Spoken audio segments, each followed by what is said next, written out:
Pathanapuram നിവാസികളുടെയും യാത്രക്കാരുടെയും ചിരകാല സ്വപ്നമായിരുന്ന one way road യാഥാർത്ഥ്യമായി. ഗതാഗതക്കുരുക്ക് പരിഹരിക്കുന്നതിനായി 10 വർഷങ്ങൾക്ക് മുൻപ് ആരംഭിച്ച ജനതാ ജംഗ്ഷൻ നെടുമ്പറമ്പ് സമാന്തര പാത വെള്ളിയാഴ്ച തുറന്നു നൽകി. പത്തനംതിട്ട അടൂർ ഭാഗങ്ങളിൽ നിന്നുള്ള ലോറികളും ബസ്സും ഒഴികെയുള്ള വാഹനങ്ങൾ ജനതാ ജംഗ്ഷനിൽ നിന്ന് വൺ വേ റോഡ് വഴി നെടുമ്പറമ്പിലെത്തി പുനലൂരിലേക്ക് പോകുന്ന രീതിയിലാണ് സമാന്തര പാത ക്രമീകരിച്ചിട്ടുള്ളത്. കഴിഞ്ഞയാഴ്ച പത്തനാപുരത്ത് നടത്തിയ ട്രാഫിക് പരിഷ്കരണ കമ്മിറ്റിയുടെ തീരുമാനപ്രകാരമാണ് നടപടി.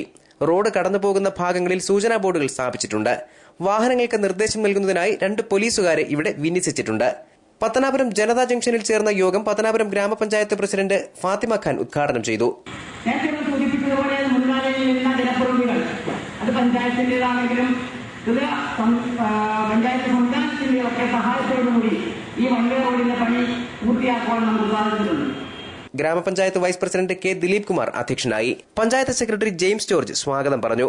ബ്ലോക്ക് പഞ്ചായത്ത് പ്രസിഡന്റ് ആശാ ശശിധരൻ, ജില്ലാ പഞ്ചായത്ത് അംഗം ലതാ സി നായർ, ബ്ലോക്ക് പഞ്ചായത്ത് അംഗങ്ങൾ, സിവിൽ പോലീസ് ഓഫീസർ ഷെരീഫ് തുടങ്ങിയവർ സംസാരിച്ചു. News bureau, Pathanapuram.